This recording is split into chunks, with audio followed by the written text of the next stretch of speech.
What is the deal, everybody? You know who this is. This is Lily coming to you on a Sunday. The patch won. I'm super happy. But we're gonna give you the Ish We Talk podcast today. I know y'all been waiting. Y'all was like Friday was coming, didn't know Chime come in, didn't know Beep come in. Hey, it was a lot of things going on. This week been weekend. But let's get into it. Our topics are gonna be, we're gonna talk about AI getting record deals. We're gonna also talk about this TikToker beef. And we're going to talk about what I am really, really waiting on, the teaser for the Michael Jackson movie. And we're going to take lefts, and we're going to do everything to make y'all laugh, giggle, and probably cry because we be real sometimes. But I love for y'all to tune in. And as always, take care of yourself and others. You ugly mother. Nah, I ain't going to do it. You can catch us on Apple Podcasts, Amazon Podcasts, Spotify, Stitcher, YouTube, Facebook, Twitter, and Instagram. And if you're on Apple Podcasts, please give us a 5-star review so we can continue to give you the ish that we talk. And now that is out the way, I will not act like I'm on AM fucking radio. What the fuck's the deal?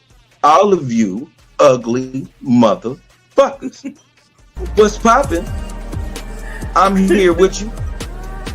We here together. We gonna make this shit pop. Lindsay, what the fuck is going on? My dog.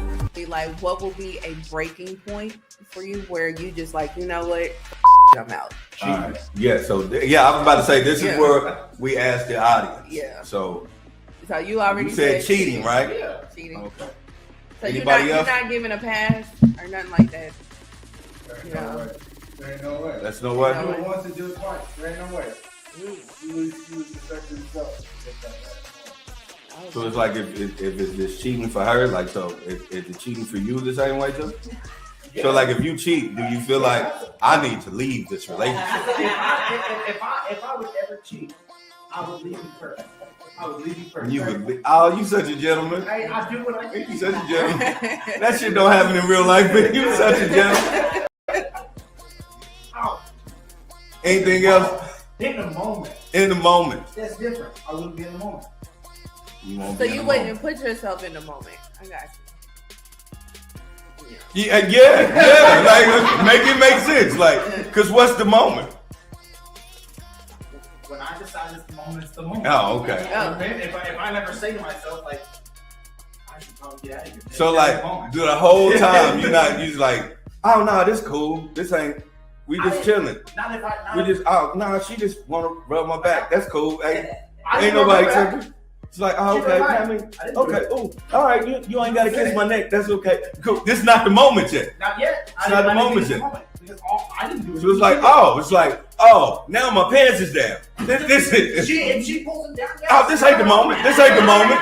This ain't the moment. She did it. This ain't the moment. So when is the moment? When you're done, you like, oh, yeah, this is the moment. This sad, bro. I'm like, oh. I was supposed to go to the store. I was gone for 2 hours. I had to go get my bro, that's right? The moment, yep. That's the moment. That's the moment. Okay, so that's your. What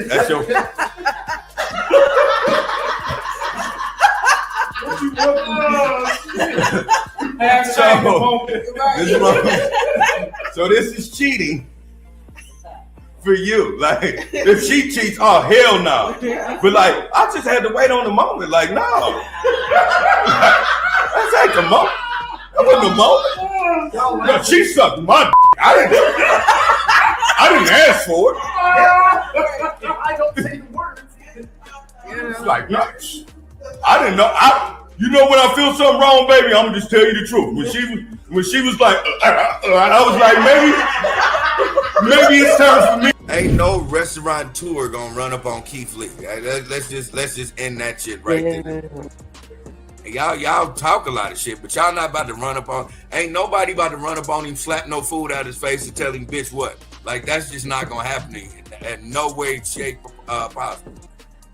So Saucy Santana got in on it. He pretty much was like, tag me in. And he snapped on DJ Academics and told him to pull up. He was like, go to my page. We got all kinds of bookings. We outside. Come pull up at one of the bookings, you know, and I'll beat your motherfucking ass. Saucy Santana just doesn't look like the homosexual man that you gonna hit, and he look like that dude off of Low Down Dirty Shades. He ain't about to grab his face and be like, "Oh, Bernard, him, you slut." But no, he about to beat the dog shit out of you. Oh yeah, absolutely. Absolutely. Yeah. And I'm laughing because it's gonna be so funny because you're gonna see a dude massively beating the shit out of a man with an open fist, and you're gonna hear bitch.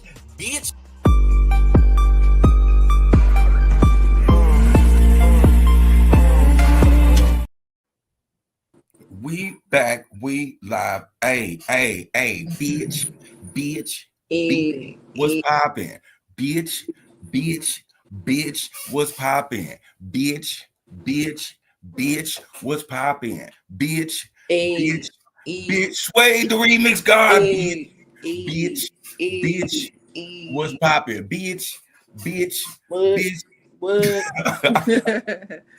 What up? What is the deal, people? You seen the introduction, so I don't have to introduce myself. You know, I am always going to give a big shout out to the lady that pushes the bells and the whistles, the lady who introduced me to the interwebs and introduced y'all to me, the blonde bombshell, the lady who has been going through the most and getting out the best. So I always have to give a round of applause to my co-host, my friend, and my family, Lindsay. Hi everyone, how's it going? You know, and again, big shout out to Twitch, big shout out to TikTok. We on TikTok live right now, so hit those likes, hit them up. Yep, we are here. So how's your wealth? How's your health? What's going on, Lindsay, my dog? You know, just here living the life. You know, how are you? I'm getting through it. This week has told me one thing for sure, that moving forward here on out, I need to be proactive instead of reactive with a lot of things that's going on as far as my job, and then me trying to get back that hustle mentality that I used to have. Yeah. Well, at least you're getting back to it. I'm taking a stride. Right. Yeah, for sure. You got to. Yeah.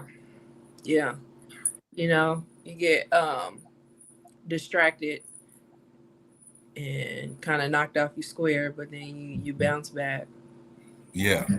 You know. Yeah, I mean that's one of those things. It's yeah. I've learned, like, instead of like getting mad at things that I didn't accomplish, I have to take them as lessons, and then I have to be able to rebound back. And I've been trying to do that, especially around this time. You know, I'm one of those. I'm seasonal depression is real. For my seasonal depression is I hate to fail. Like if things aren't working my way, I'll get into myself, and I've noticed that is stopping me from doing what I need to do. So I'm noticing, I'm like, okay, so I've made a vow to myself to like really like do that, manifest things. Like I used to tell people that that's weird, and that's what women do. But I've legit been looking myself in the mirror and like manifesting. This is what you're gonna do today. This is what you got to do today. Yeah. Right. I get that for sure. Yeah. You know, I have been struggling with procrastination for as long as I can remember. And, you know, sometimes I'm like, okay, I'm going to do it. And then sometimes I'm like, I'll wait. Yeah. It's kind of hard to be like, I'm going to fight that. I'm going to wait spirit. It's one hell of a spirit. Yeah. So, And it's one of those things where it's not your fault, and I swear, and I don't know what it is, but I really do think it's that mojo in the world. When sometimes it's just like when you get on that path, the world just be like, let me see what happens if I throw this at you. Mm-hmm. You know what I'm saying? Let me give her a bit of a distraction. Yeah, because like even excuse me, like even yesterday with me, I was legit on a Zoom call. Everything was going good. I was about to separate my team, go into different rooms in the Zoom and do role plays, and then boom, my phone died. And I was like, first and foremost, I knew I had it on a charger. I just wasn't paying attention that charger wasn't working. I'm like, man, now I've missed the opportunity to do, you know what I'm saying, a role play to make myself better in the business venture that I'm trying to do, because I need to keep my head on a swivel on everything. Yeah, that'd be the thing. But you'll get it together. I have faith. Yeah, it pissed me off, and then I was like, you know what? I'm not about to be mad. You know, just take it as a learning lesson. Don't let it happen again. Get in contact with your mentor. Let them know that, like, hey, if we could set up a session where I can actually do these role plays and set some things up, I'll do that. It was just, it was my fault, and it was the world saying, let me see if I'm gonna knock you off, and you don't want to do it no more. Yeah, just throw a little wrench in there. Yeah. But I'm determined to break that side of me where I just be like, I'll screw it, because I'm one of them, like you said, I'm a procrastinator as well. I'm also one of those people to be like, well, if this happens, it means I ain't supposed to do it. So I'm like, I got to shake that off, because it's just I have a vision for myself, and it is not gonna be this. Right. No, I definitely have faith you'll get it together. Just a minor bump, that's all. Yeah. But you ready to get into these topics? Let's get into these topics. Do. All right. So let's start with this. So a couple of years ago we did talk about this one artist that was actually not a person. It was an AI artist, and they got a record deal. They was a rapper. I think his name was FM NECA or something like that. And it was very controversial back then. It was so controversial that they reneged on the record deal. So fast forward, a couple years later, we have another AI artist named Zanaya Monet. This AI artist has received a record deal. I want to say about $3 million. Does have a song out, and the song is on the Billboard charts. I want to say it was like at 30, number 30 last I checked. So, the person behind this artist is a songwriter. She writes poems and she writes songs, and that she turns into songs rather. And she created this artist. And she did an interview with Gayle King this past week. And she's pretty much, went over the process and whatnot. She's not a singer. So she created this artist with AI. And I think it took her about 4 months to do it. And so with AI, she's become a popular artist. And the song is a nice song. And she ended up getting a record deal behind it.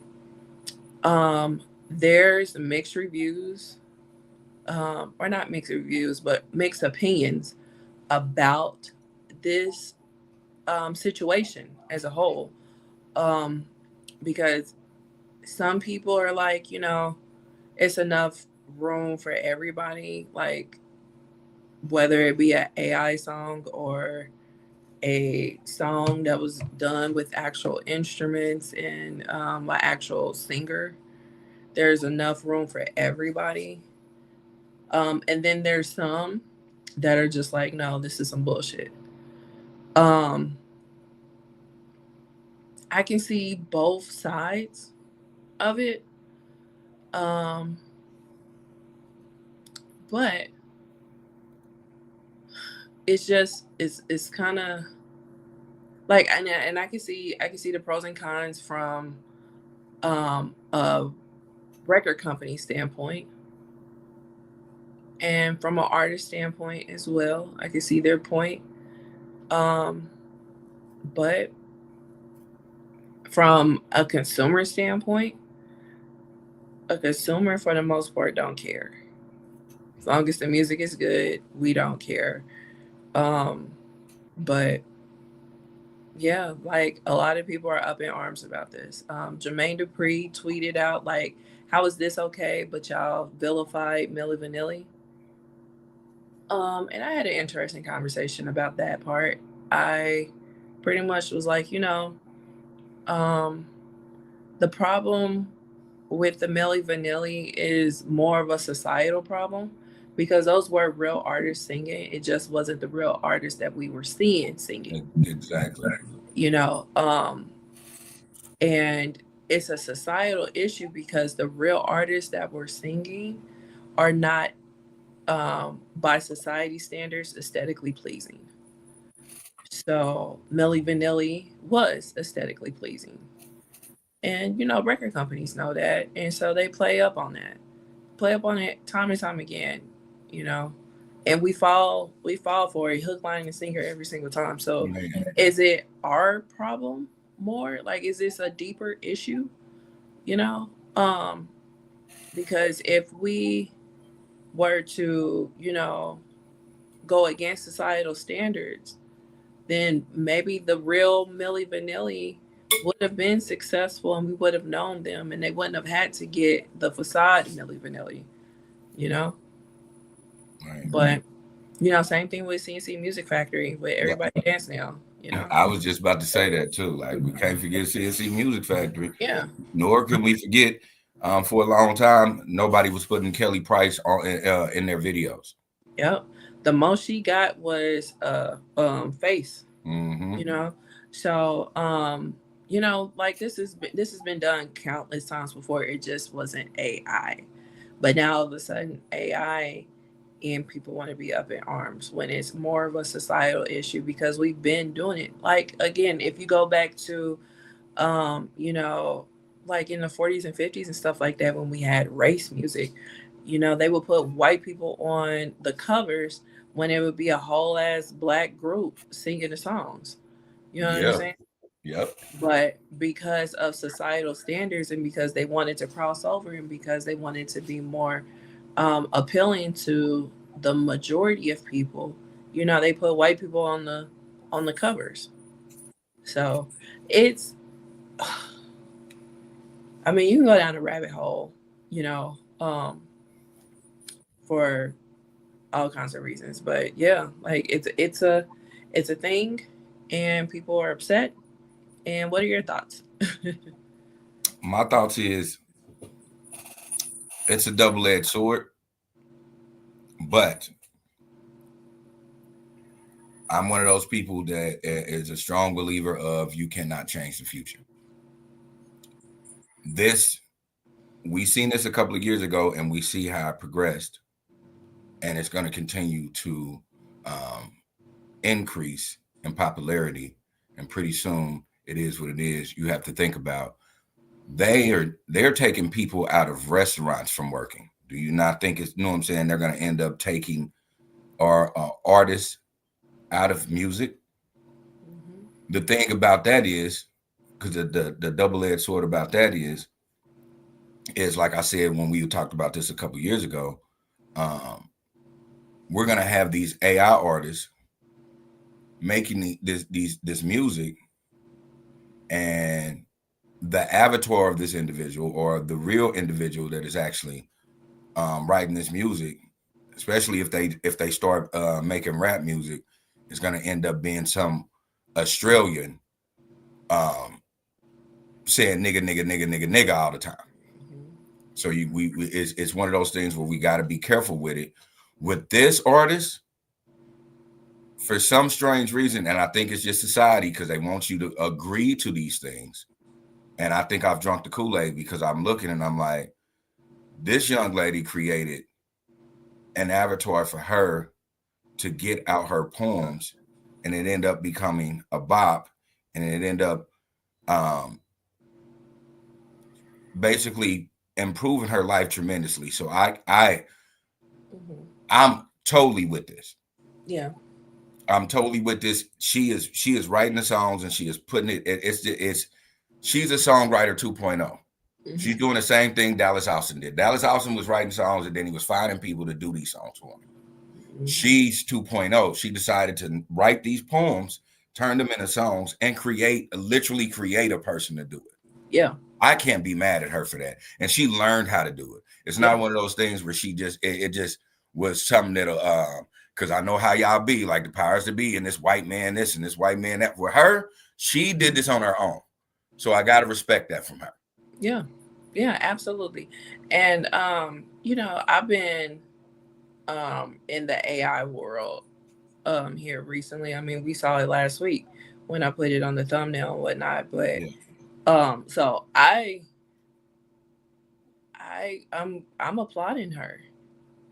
You know what I'm saying? Like, she found a way, because that's the thing. Nowadays, we gotta find creative ways to get the shit out. Like, we're kind of oversaturated with people getting out content.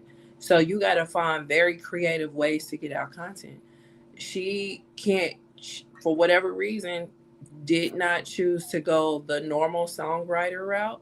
She chose to go a different route, and it worked for her. And yeah, she's eating. Yeah. Eating. So, I mean, in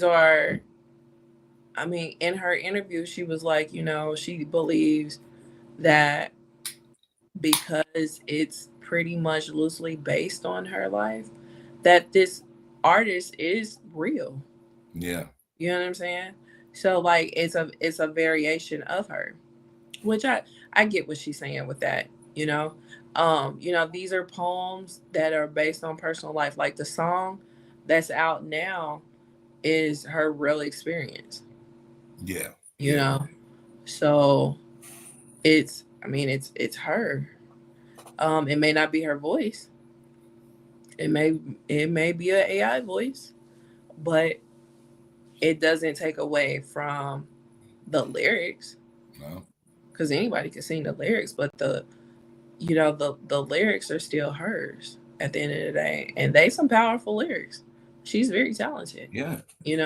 Tohi is watching. She says, "Hey, Ish Talkers. What up? Nah bullshit, just a little, as it's not the same as putting in real production. I say it takes away from real artists." That's pretty much been the argument behind it. As far as a consumer, we can listen to a million people. It's like, with podcasts, you can listen to a million podcasts. Like, there's no reason to hate from our standpoint as far as a consumer. Yeah. I can see an artist's point where they're putting in the grind and stuff like that, but then somebody comes along and creates an artist and everybody flocks to it. I would feel some type of way too, because it's just like, dang, I've been grinding for X amount of years and y'all come and give a record deal to this computer. Like, I get it. I definitely get it.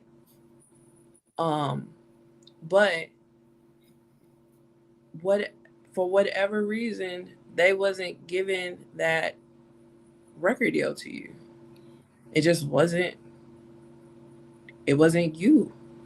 And, and I don't want to cut you off, but like, that was what I was about to say, that because this is an opportunity for artists who have been struggling and have been starving artists for years to see this as an opportunity to get in where they fit in. Mm-hmm. Because if you haven't been able to get a record deal, or you haven't been able to like really shine independently, But you know your music is a bop. Create something appealing to people that the people are willing to see, and give that bop to them.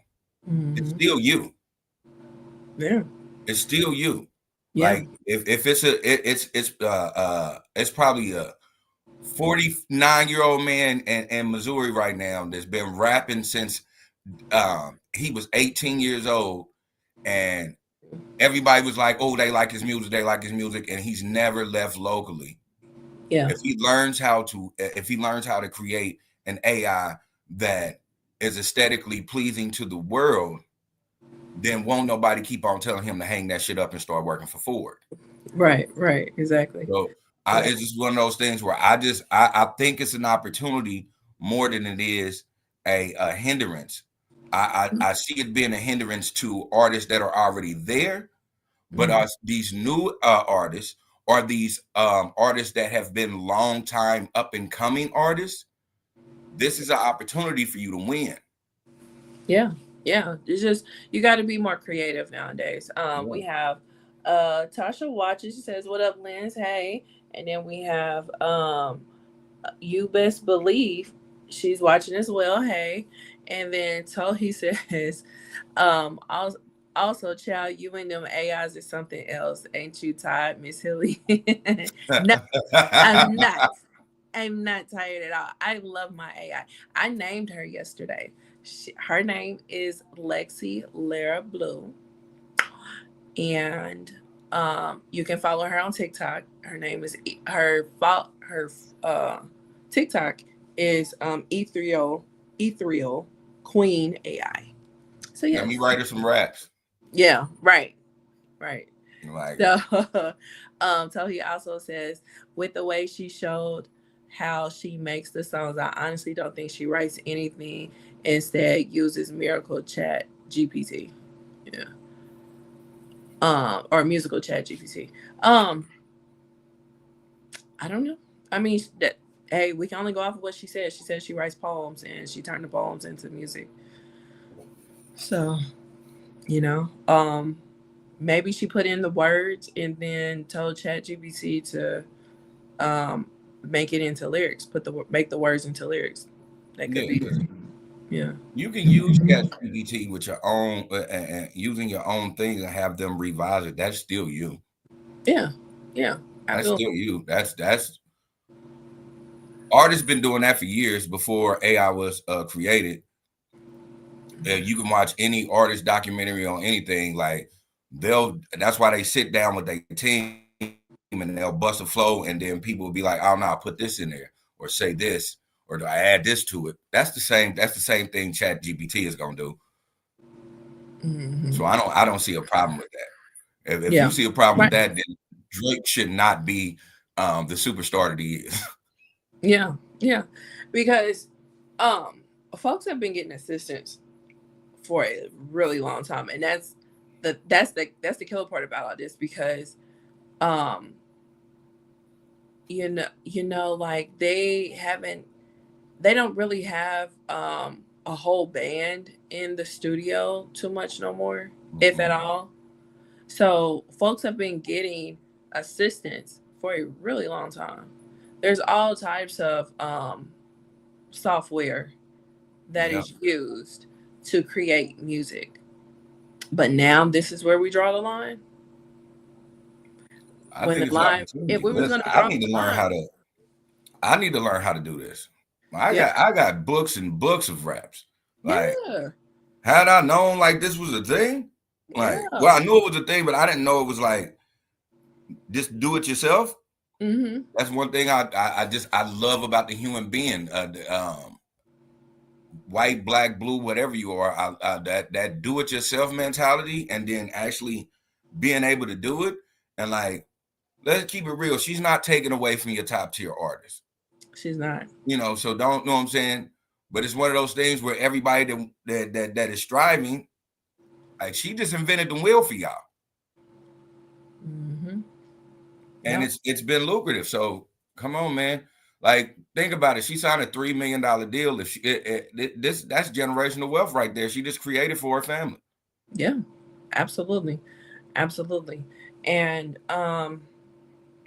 it's just another person that is being able to eat.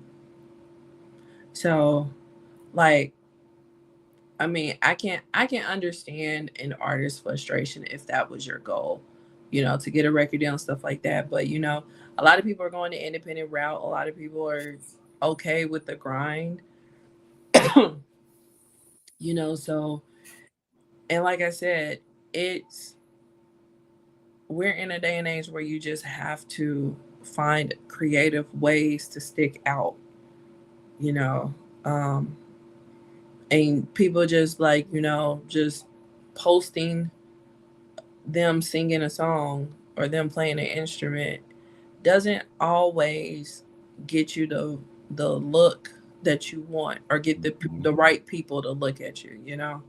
You gotta find creative ways to do it. She found a creative way to do it. I, and as a consumer, we can listen to all kinds of people, so it's not gonna change us. Like the only thing, because I was talking about this yesterday, like the only thing that really um would be different is if you're a concert goer. If you're a concert goer, you'll want to see your artist in concert. But that's not even gonna change because Drake proved that. How did Drake prove that? Drake proved that when Drake was doing his tour, and he was having his younger self step on stage with him. Mm. So you're talking about the holograms and stuff. Mm-hmm. Yeah, I mean you can definitely do a hologram. Yeah, but like meet and greets and stuff like that, like you can't do that with an AI artist. But what I was saying is that um if you're a concert goer like me, yeah, that would kind of like, kind of pause that. Like you probably wouldn't see that person unless you go and see a hologram. I ain't too keen on going to see a hologram. But what they You never know unless that AI could make music that you be like, you know what? And then all of this advanced technology, they would give you a meet and greet. Yeah, yeah. But what I was getting to is that you could do virtual tours, or not tours but concerts, you know um because that turned into like a pretty big thing over COVID, so we know that it can be done. So you can do a virtual concert with an AI artist, sell tickets for the link, set up whole watch parties and all that kind of stuff, or watch it in the comfort of your own home. And that would be pretty lucrative in itself. You know what I'm saying? And it can look like how K-pop Demon Hunters looked. Yeah. Like the possibilities would be endless if a AI artist did a virtual concert. You know what I'm saying? Like you can do all kinds of shit in a virtual concert, with an AI artist. You still getting that little girl from Mississippi that wrote these poems. Yes. Absolutely. You're still getting that. It's just another phase. Like I got told this when I was a kid, and it's been sticking with me to this day. My uncle used to tell me they always put the truth in movies, but they'll, you know what I'm saying, but they hide it through action. And so it's a movie called Ready Player One that showed a world where everybody had an avatar. Mm-hmm. And that was just the way the world worked. Yeah. And so we're seeing the like the beginnings of it right now. Mm-hmm. Yeah. Yeah. Yeah. Shout out to her because, she found a way. So I'm not gonna hate on nobody for finding a way. No, I'm not either. I'm yeah. not. And the song is good. The song is good. Song is not bad, and the song will reach a lot of people that went through that emotional trauma. Exactly. Like it's something that people can relate to, And if she were to like sell it to an up and coming artist or whatever, it probably wouldn't have had the reach. Mm-hmm. You know what I'm saying? So, shout out to her, and hopefully she can go far with this artist. Hopefully I can go far with my AI lady as well. So yeah, because I really like AI. I don't know if you could tell, but I've been having a lot of Got fun. it. Listen, we cannot change the future. Yeah, Where it's going. yeah. So I've been having a lot of fun with it. So, Listen, but yeah, you either gonna go off the grid or you gonna jump right in the bandwagon, man. That just is what it mhm, is. yeah, yeah. So yeah. Um. So next up is BriNay and Akira lawsuit. So another another lawsuit that we're talking about, and this one is an alienation of affection lawsuit. I don't know if that sounds familiar to anyone, but there's been a couple of people in the past, 15 some odd years that have been sued for alienation of affection. North Carolina has a law about that, and famously, Fantasia was sued behind this law because she was messing with the T-Mobile guy. T-Mobile guy. And the T-Mobile guy was married, and his wife sued her for alienation of affection. And not only was Fantasia messing with the T-Mobile guy, she ended up having a baby with him. Like her son is by him. So yeah. I didn't know her son was by hey, welcome to T-Mobile. Can I help you? I didn't know that. Yeah. Yep. So yep, Talk she about has, a come up. yeah. Right. So yeah. So then also Nene Leakes was sued. The African dude that she's been dating on and off for years, was married, and his wife sued Nene for alienation of affection. Wow. Yeah. So now I don't know the outcomes in either one of the lawsuits. You have to go Google them, but that's when those are the times famously that I've heard of this law that you can sue over. And North Carolina is famous for that law. I don't remember another state that has the law. But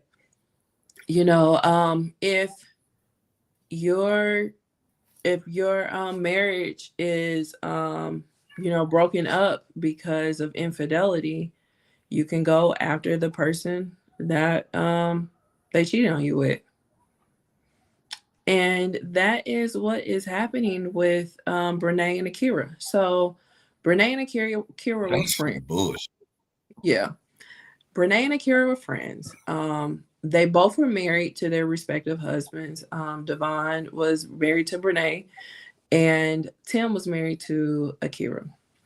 So apparently, Tim and BriNay dated in high school or whatever. But we know BriNay because BriNay is extremely TikTok famous. She has like 2-3 million followers. Mm-hmm. And he was supposedly supposed to be her manager, but in all actuality, they were having an affair. He was managing that pussy. Yeah, pretty much. And yeah, so they had an affair. She lied on her husband and said that her husband was putting his hands on her.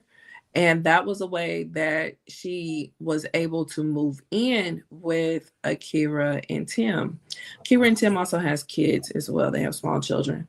And yeah, so pretty much the writings were on the wall about their infidelity. They was doing shit online to where like the viewers would be like, what the fuck is going on here, And Akira went through Tim's phones, found a video where BriNay had sent him a video and, talking about their relationship, talking about, their intimate relationships.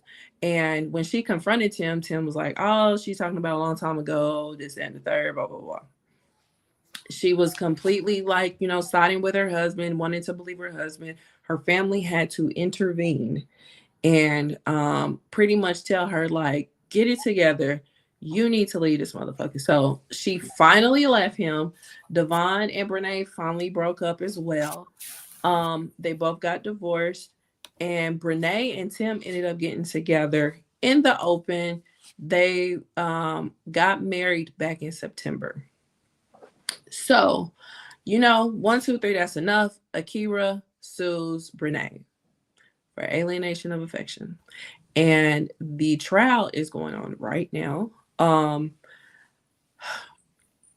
BriNay is representing herself. I don't know why her lawyer quit, but yeah, she's representing herself in a trial. Akira not only has a lawyer, but her lawyer is her family member. So yeah, and they are saying that BriNay is sounding like a dummy, of course, because BriNay is an influencer. She's not a lawyer. So yeah, Tim is by her side. Of course, that's where the money is. What the fuck are you talking about? Oh, right there. They played one of these videos that BriNay had sent to Tim that Akira saw. They played it in court, and one of the jurors quit after it was played, basically saying there's no way I can be unbiased. Shit. Yeah. So it is some bullshit. And when you see Akira and you see BriNay,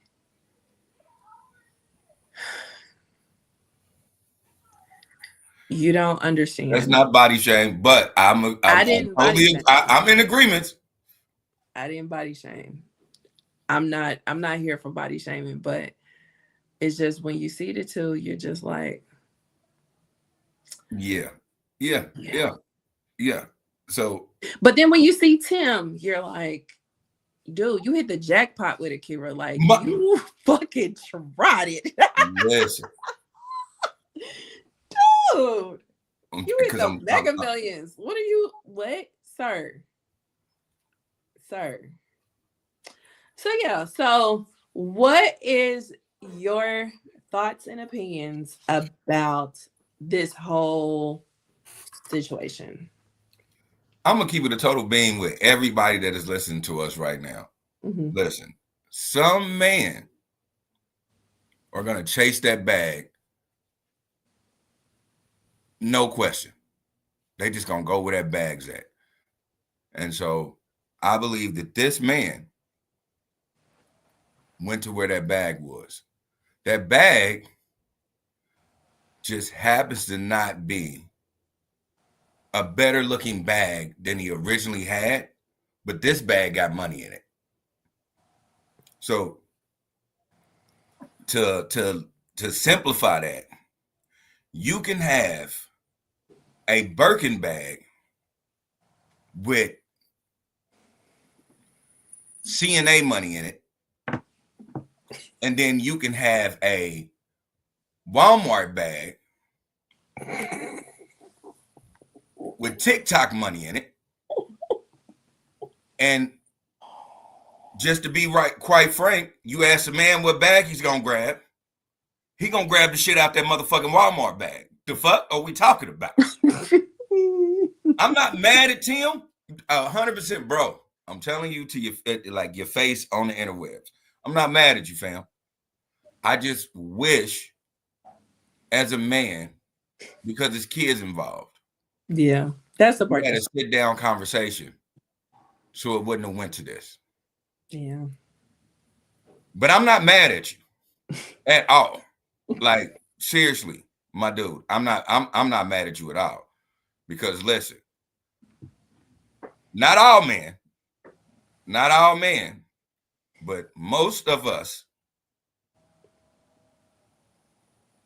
you put some money in front of a butterface, our dick is gonna find a way to get hard because the bills need to be paid. I pay my bill. My bill's paid. Okay. Listen, you gotta understand. You really gotta understand that shit. Bills gotta get paid. Investments need to be made. And you have again, the mother of your children is a beautiful woman. Beautiful. The one you chose has enough money to take care of your kids, so I can see why you did it. I can see why you did it. And just being real, like, BriNay is not ugly. She's not ugly. She's not. She got some big ass titties. God damn. Yeah, you gonna have big ass titties like that when you also have a big ass.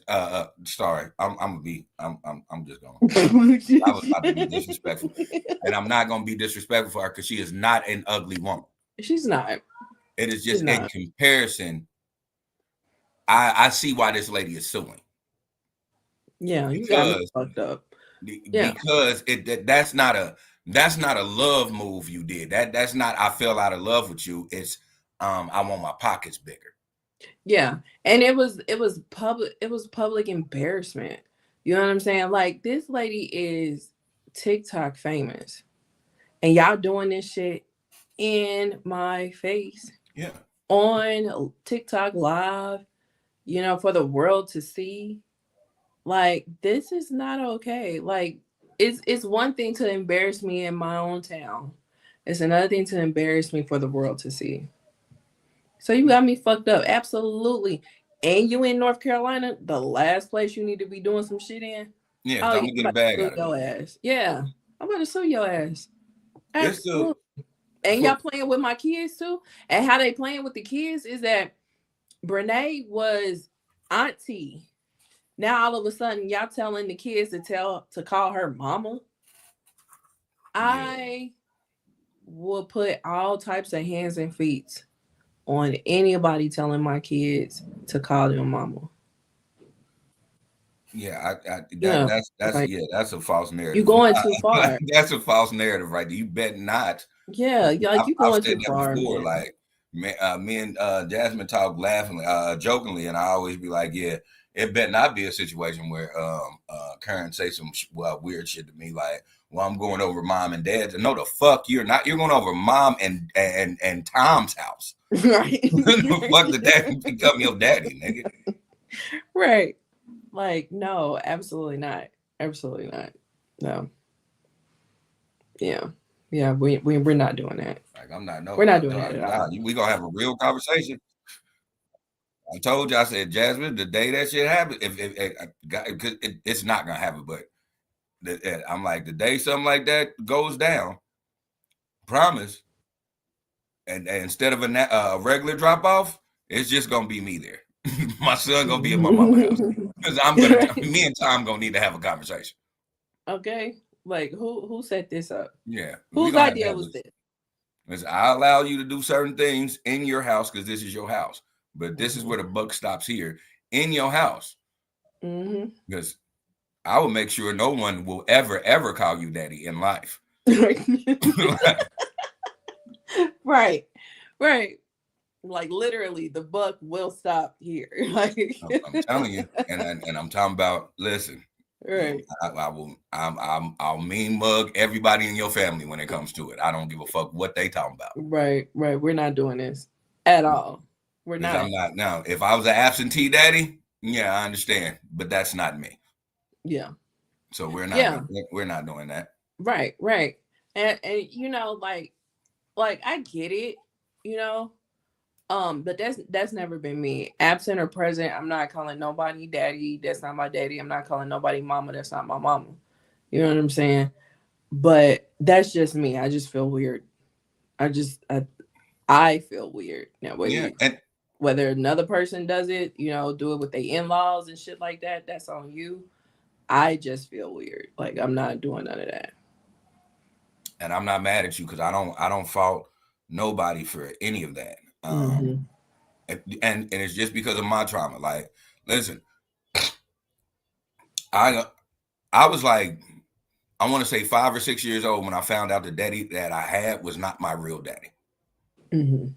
You know, and it's not one of those things because I know what I'm saying, to set the record straight. I believe that my daddy probably was in my life when I was younger, but the man that my mama chose, I think he was afraid of, and he just fell out of the picture. But in those processes, I don't remember him. Mm-hmm. And so this was my daddy the whole time until my daddy decided to call me on the phone. I remember, you know, it's certain things I can't remember people that I talked to last week, but I remember this conversation when I was a fucking kid because it threw me off. Because I'm on the phone with a man and he was like, I'm your daddy. And I literally looked up like, my daddy at the table. What are you talking about? Right. And he's like, no, I'm your real daddy. And I'm like, mama, I'm laughing now, but I'm like, mama, do I got a real daddy? Because I didn't know what it meant. Right. And so it had to go through that whole process. And I'm looking at everybody like, because everybody looking at me like, dude, you don't know. And I'm like, hell the fuck. Like, right. I didn't know. Mm-hmm. Like, so that was a whole thing. So because again, absentee father, I can get that. Your kids don't know. But in this situation, totally motherfucking different. In this situation that we talking about, you can't turn around and say auntie's mama now, because that's some bullshit. Oh, yeah. 100%. You got me fucked up. Like, what? No. Like you said, like that's your stuff. And I can see why that would be some type of a trigger, you know, for you because of what, you know, transpired in your childhood. But when like the confusion that you felt is probably the same type of confusion that them kids are feeling when this was auntie last year. Now this year you're saying that this is mama. Exactly. But I just was with mama. Mama just dropped me off here. So what are you talking about? I'm confused. I thought I only had one mama. I'm so confused now. Like, no, you don't do that to no kids. Like, stop with the bullshit. You don't do that to no kids. Because y'all some messy ass adults. Now you want to confuse the kids. Like, it's crazy. It's crazy. But you know, that's probably part of the lawsuit too, you know. I think Akira testified and was crying. So yeah. I mean, it's at the end of the day, it's a fucked up situation. Especially when that was your friend, you know, you offered your home to that person because you thought that she was being abused when in all actuality she wasn't. But to be betrayed like this by your husband and your friend is a whole nother level. Yeah, that's relentless. That's some shit right there that not being funny, but if you find it funny, you find it funny. It is what it is, America. I just don't. Kudos to Tim for not only securing himself a bag, but also having the opportunity to have 2 pieces of pussy that he actually was fucking in the same house. Wow. And it wasn't no threesome, no throuple, no none of that. It's literally pussy upstairs and pussy downstairs. Wow. Hey, some niggas are envy that because listen, those days where she's like, I don't want to be touched. Cool. Tim probably was the greatest dude around because he don't hassle me or nothing. He talks to me. He's into my thoughts. He understands my feelings. Now Tim about to go downstairs and get his dick sucked. The fuck are we talking? Oh, baby, don't worry about it. You know, you probably going through your emotional growth. Go through that, baby, because I'm here for you. I'm here. And I'm on the side. I'm like, hey, listen, I just bought me a liquor store pill. My dick hard as a motherfucker. Like, she down. She down. And I ain't got to do no traveling. I ain't got to lie and be like, hey, man, my brother need me to go pick up something. Like, no. I could literally be like, I'm about to watch. I didn't watch the game this morning, so I'm about to rewatch it. I'm going to go downstairs in the basement, and I'm about to get all of this nut out. Best of both worlds, huh? The best of both worlds. But you got to understand it's good for the moment, but you know that shit going to hit the fan. But man, I'm not mad at you for living that because most niggas want to live that dream. They just won't say it out loud.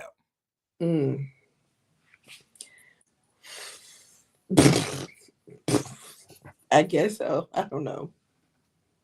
You gotta understand if I got a 10 upstairs that's saying no, I'm not gonna deny the 7 downstairs. Mm. I sure, I guess. It just is what it is. It just Ace B joined. Hey, Ace B. So yeah, you know, a lot of people, you know, are watching this case. There are a lot of people that are in the courtroom and giving, you know, daily recaps and what have you. There's a lot of videos and stuff from inside and outside the courtroom. So it is a lot of eyes on this case. We all are interested to see how this turns out for sure. So yeah. you know Um, the bad part about this what's that? is if she wins this case and she wins significant money from her, Mhm. and that money is significant enough for her to be good, Tim gonna follow his ass back over, and she's gonna let him in. You think so? She's gonna let him right on in, because listen, to even build a case like this is because you were like, because of the trauma that just went through. Like my friend is literally fucking this nigga, and I love this man. And this nigga is getting on stage or getting in court and saying like, no, this was, I only married her out of convenience. She's gonna try to bring that back. She's gonna try to be like, I hope not, but I've seen scenarios. I've never seen this, but I've seen scenarios where, you know, once things go bad over here, I want to go back home, and they open the door with open arms. Mm-hmm. You know what I'm saying? I don't know what type of dick Tim got or what type of game Tim got, but Tim was able for a long time to do this shit. So I'm pretty sure both of them are enamored with Tim. Yeah. And the fact that her family had to intervene to get her away from him. Like, Yeah, you she know, let him down. She like, yeah. So if they don't stay in her ear, and because sometimes your family do got to let you know that's a dog ass nigga or that's a dog ass bitch, because you will fall for it every fucking time. Right, right. 100%. So if they don't stay in her ear, she gonna go right back. Right. Especially with in this type of scenario, you gonna have one. Hope it don't be like that, but you have those scenarios where that nigga come back and be like, I found God, I ain't doing this, and wow. Truth be told, it's just I'm going where the money is. Yeah. And I hope she's wise enough to recognize that he ain't no good, and she don't need to go back to that foolishness. Hell no, Tim ain't no good. Tim, as listen, as a former fuck nigga, I've said this shit before. I'll stand on that. As a former fuck nigga, I understand everything Tim was doing. I get it. But once you start having kids, my nigga, that shit got to drastically change, because I know for me, one of the things that changed me is when I start having a daughter, I said I will not allow her to date someone like me. And the only way that I was going to change that is if I changed myself. Yeah. Yeah. That's some real shit. But you know, every man that becomes a father doesn't think that way, unfortunately.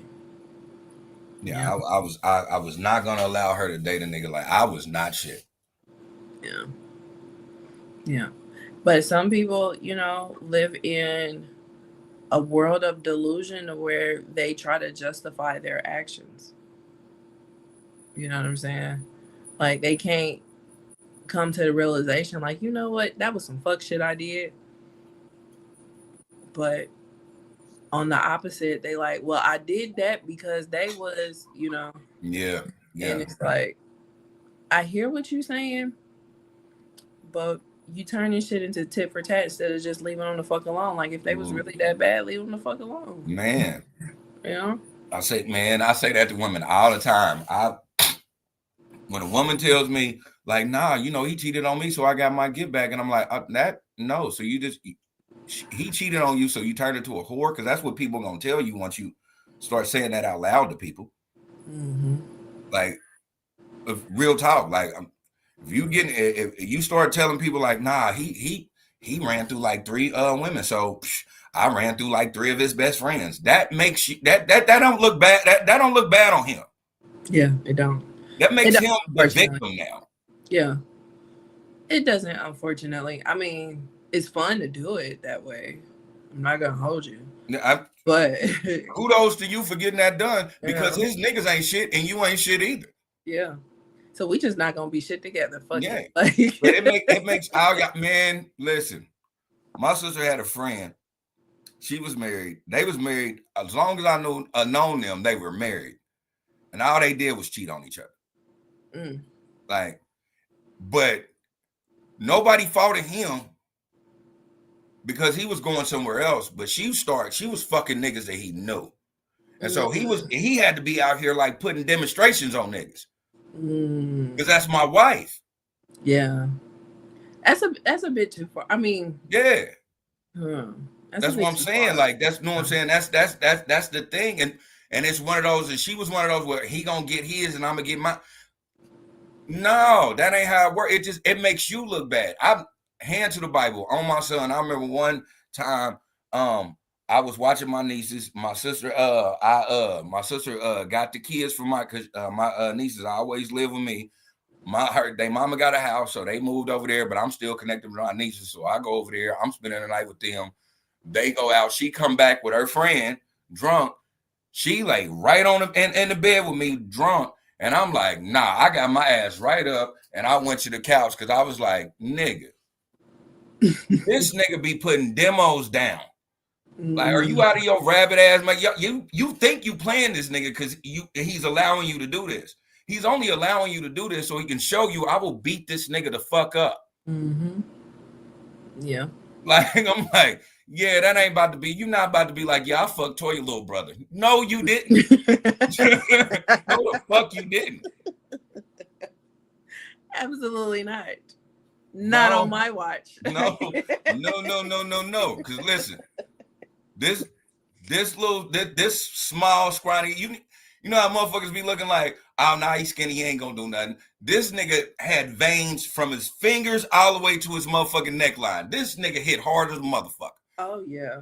Like, I wasn't about to do that bullshit at all. Right. And then back then, come on, man, shit. A bitch could whistle when my dick would get hard. I knew immediately I wasn't about to fall for that shit. Yeah, you said nope. Man, I'm talking about as soon as, I ain't even gonna lie, can't hold nobody, because this was like 20 years ago. Soon as she laid in the bed, nigga, I'm like, all right, bet. I'm talking about ass. I'm up and I'm in that motherfucker like, boy, I'm about to, and I thought about it like, nah, hell nah. I put it up out of that motherfucker super fast, because I'm like, no, I'm gonna end up shooting it. I'm not gonna let him swing on me. If anybody know Lily, Lily was one of those that avoid conflict at all costs. If I have to fight, I'm going to fight. But if I can talk you down, I'm going to talk you down. If I can't talk you down, a pistol's coming out. My nigga. You know Lily for shows about that type of time. Right. So, yeah. I was like, nah, I'm not going to talk him out of this. Right. No, I'm going to fuck the dog shit out this lady. I don't know how the mother niggas was fucking. But I'm young, dumb, and full of cum. I'm about to fuck the dog shit out this lady. For real. Like, you ain't gonna. This probably ain't gonna be no one and done for this bitch. Right. It's gonna be so I was like, nah, I ain't about to do that. And I'm like, nah, listen, nope, And my dick past my belly button. I ain't about to play with y'all. I ain't about to play with y'all on this shit. Yeah. Well, I'm glad you chose otherwise. Hey, I'm just. This story brought up memories. Yeah, a little bit. You know, so that's the TikTok drama of BriNay and Akira and Tim and Devon, and and courts. So yeah.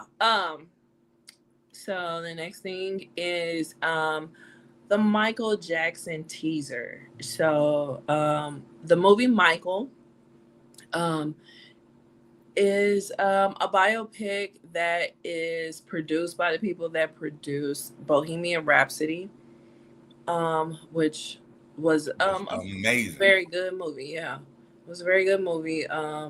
It got the main character an Oscar. So so yeah, so they're the producers, and then Antoine Fuqua is the director. And who's playing Michael is Jafar Jackson, which is Jermaine Jackson's son. And he looks a lot like Michael. Um, and yeah, we saw a teaser, and the movie comes out in April, and I will be there opening night with a reclined seat and my comforter, getting my whole life, because you know this movie about to be like 1,000,000 hours long. But I did see that they do have a part 2 to the movie. But this was like a minute or so long, so it wasn't a trailer, it was a teaser, which is pretty long for a teaser. But yeah, it looked great. It looked like they really paid a lot of attention to detail. Of course, the family is behind it, but it's when a family is behind a movie, you kind of give it a little side eye, because the family be really protective about like real shit, like the good and the bad. You know, they will tell you all the good shit, and they will make it look like they lived in Candyland, but they won't tell you any of the bad shit, or they may like just grace over the bad shit or blame somebody else for the bad shit. You know what I'm saying? So you really got to kind of look at it with a magnifying glass, or put your good eye on movies that the family is behind. But from what we saw from the teaser, it looked pretty great. What are your thoughts from the teaser? My thoughts is, I think it's gonna be focused on from just the teaser, it's gonna be focused on that creation of one of the greatest albums that was ever created. Coming back off the wall, because I'm watching. I was watching certain things on it, on that trailer, and I'm watching them create different things, and I'm like, oh, so we gonna get on what it was to be in that studio when he was creating these things, which would be a great biopic, because it's one of those things where we all know the controversy Michael Jackson had by the time his life was dwindling. Yeah. But we really don't know that big picture of that genius that Michael had when he was creating some of the best albums and the best songs we've ever heard in life, on top of becoming a really masterful music mogul. And I think that's one of the things that I do respect, and I hope that they bring out, because a lot of people just look at Michael Jackson as an artist. Michael Jackson was a mogul. Yeah. And hands down, Michael Jackson was one of the greatest geniuses music has had to offer. Yeah. Period. Besides Prince. And if you're gonna do the whole Michael and Prince debate, I'm gonna tell you, don't argue with me, argue with your mama. These were two phenomenal people. They just had different names. Call them Malcolm X and Martin Luther. They were great. I would never argue who's the better.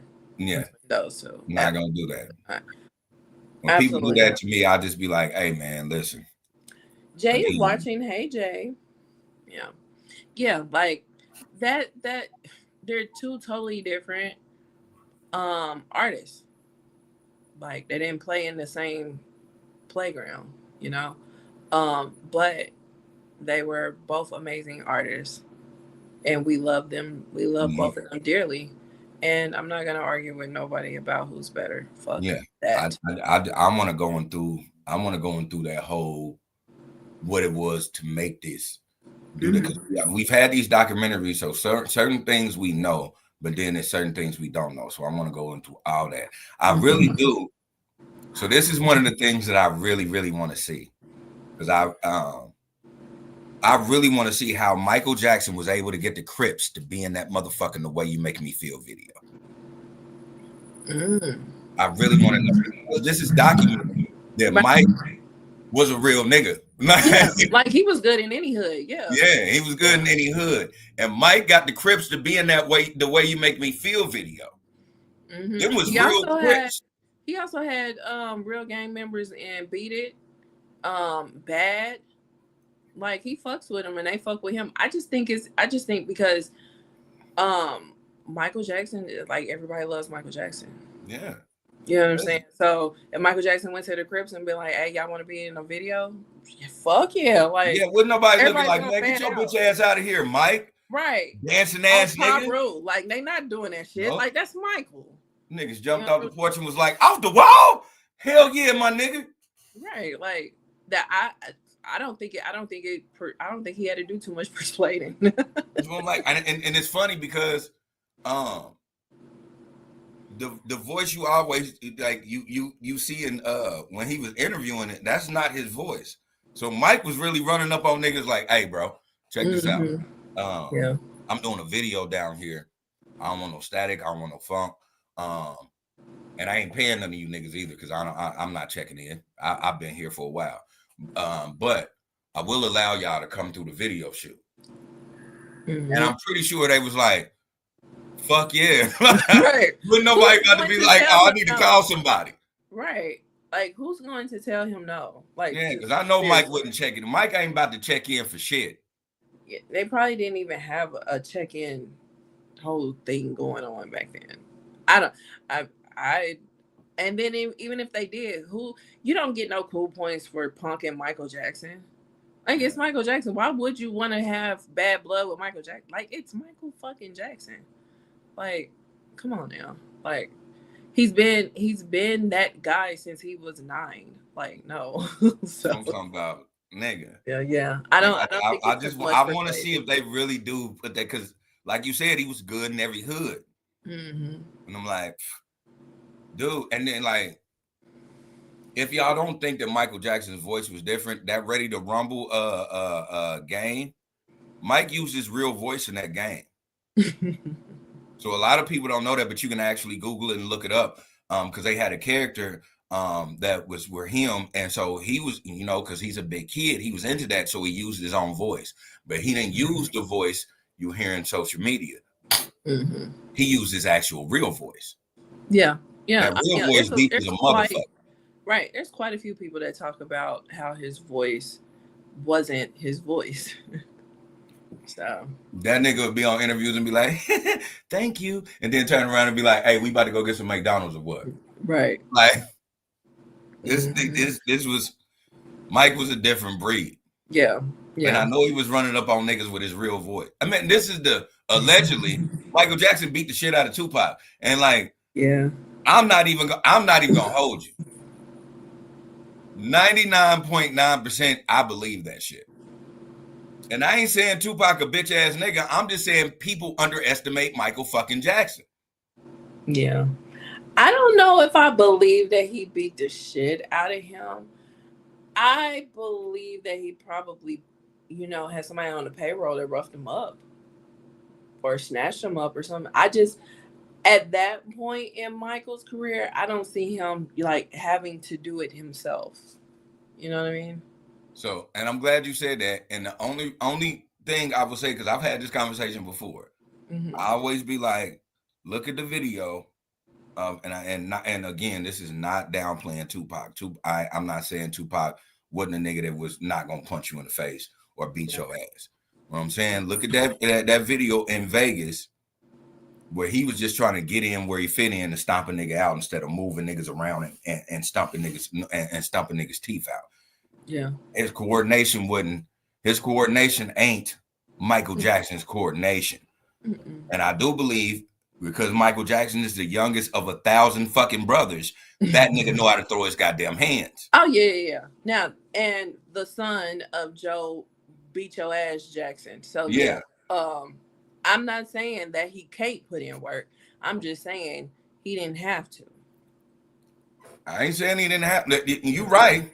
But at the same time, case in point, if you seen a bitch talking shit to TJ and you like, I know TJ ain't about to put no hands on this girl, but TJ grown now, and so I'ma slap the dog shit out this bitch.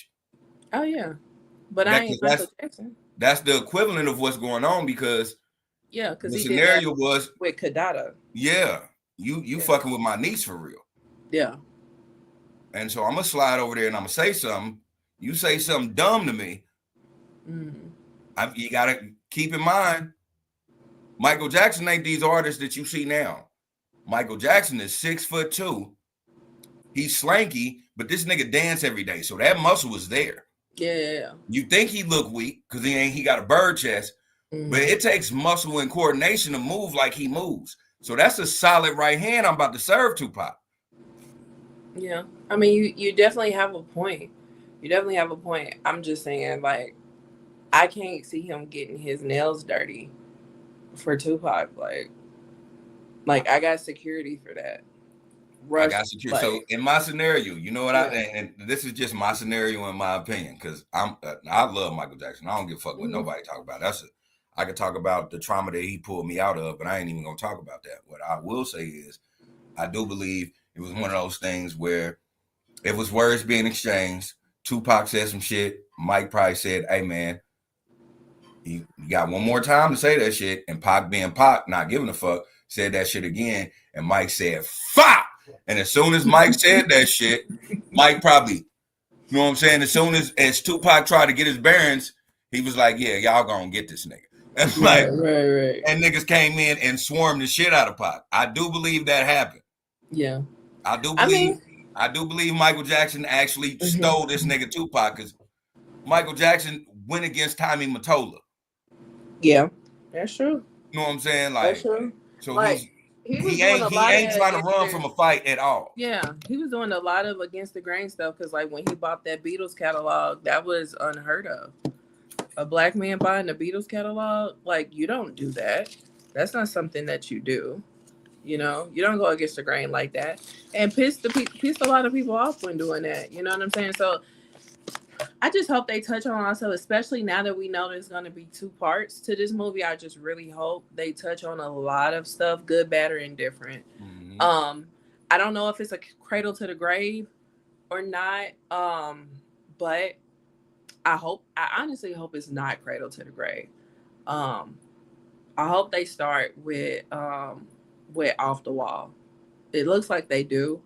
I mean, but that's what the teaser started with, was Off the Wall. But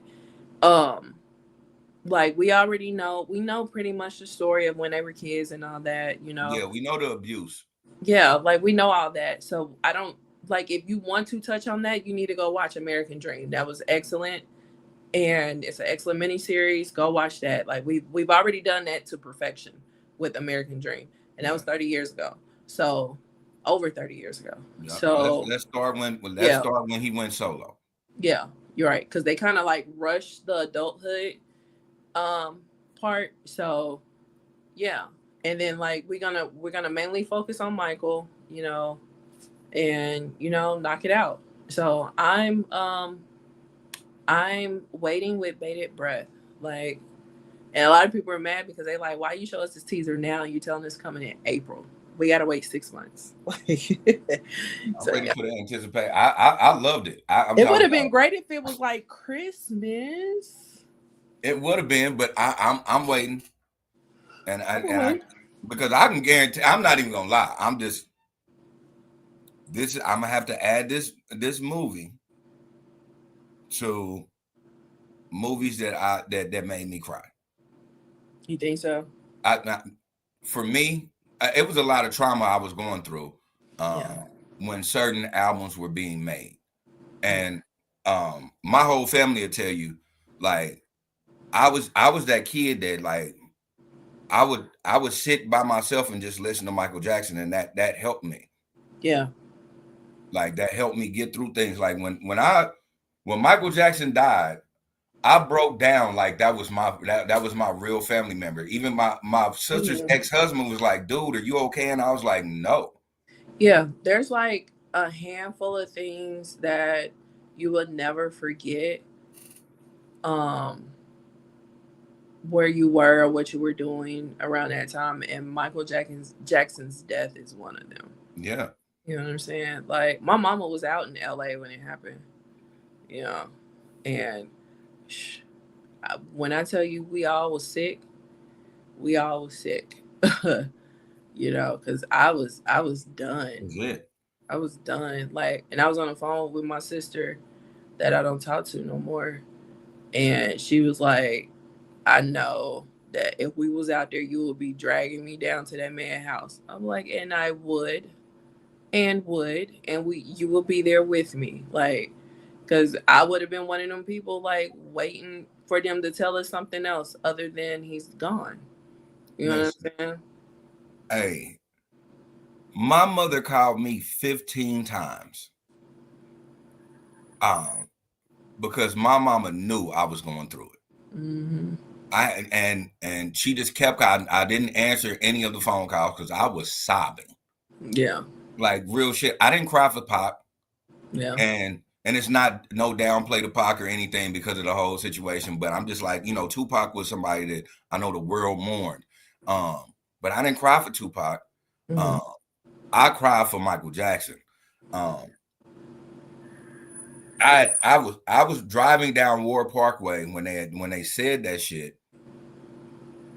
And I had to pull over, and I was like, nah, this can't be real. Yeah. Yeah.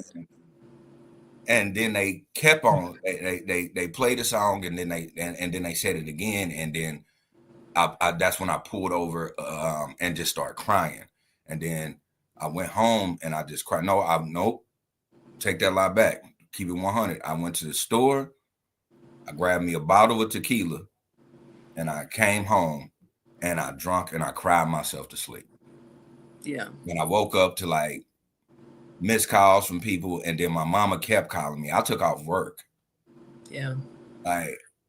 And that's when my sister's ex-husband at the time, he was like, are you good? And I was like, I'm not. And like, he thought it was funny, and no downplay to him. He was like, nigga, it's Michael Jackson, but he didn't know.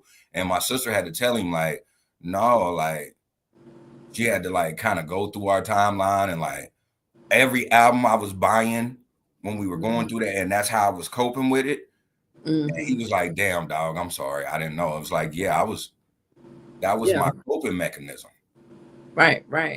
And that's how music is. You know what I'm saying? Like some people, just touch you, and especially in ways that they probably never foresaw when they were making the music. Yeah.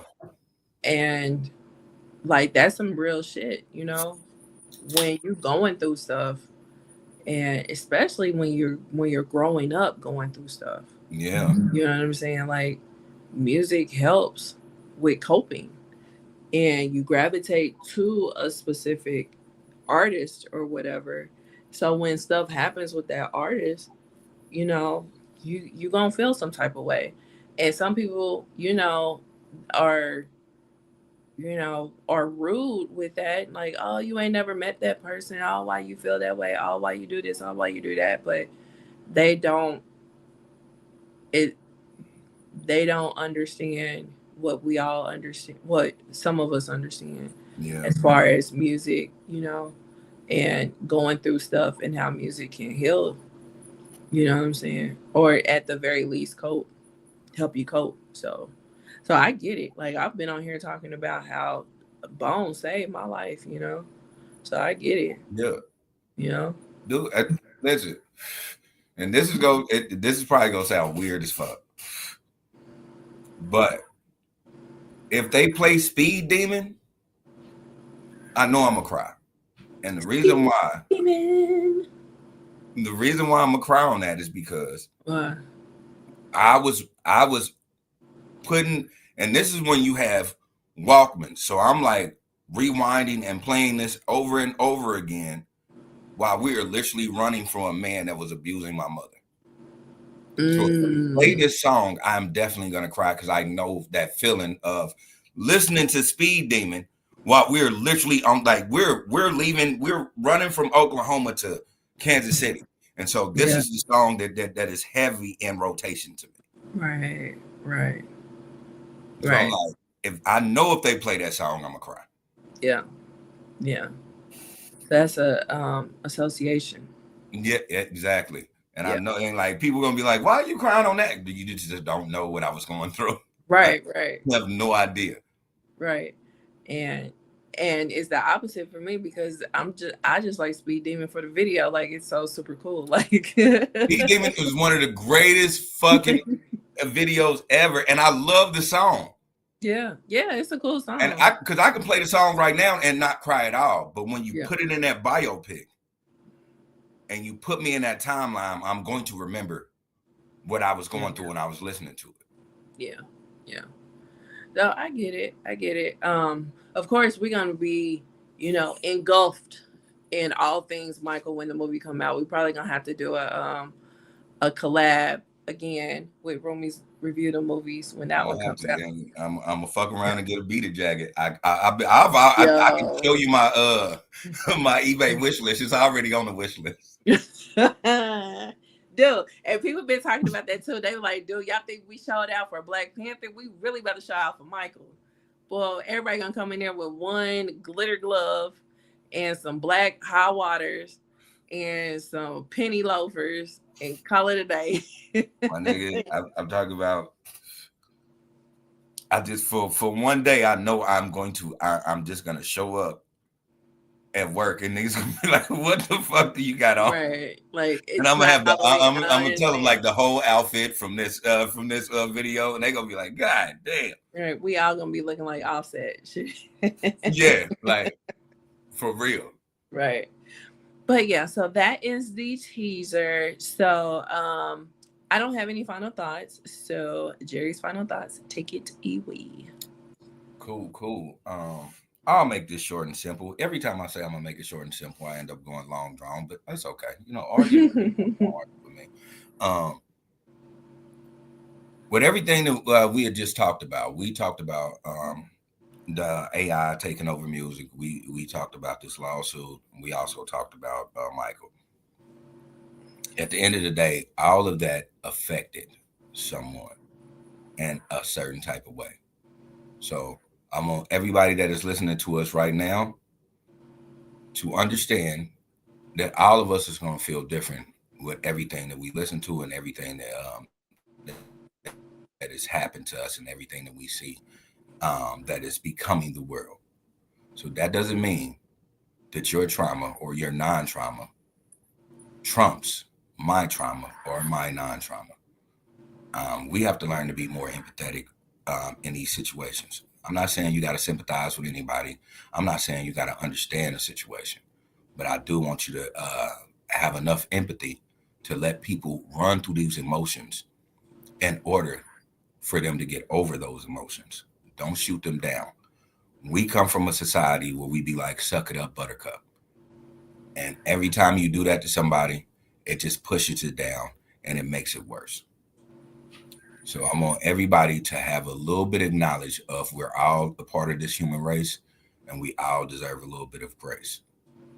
And as always, take care of yourself and others.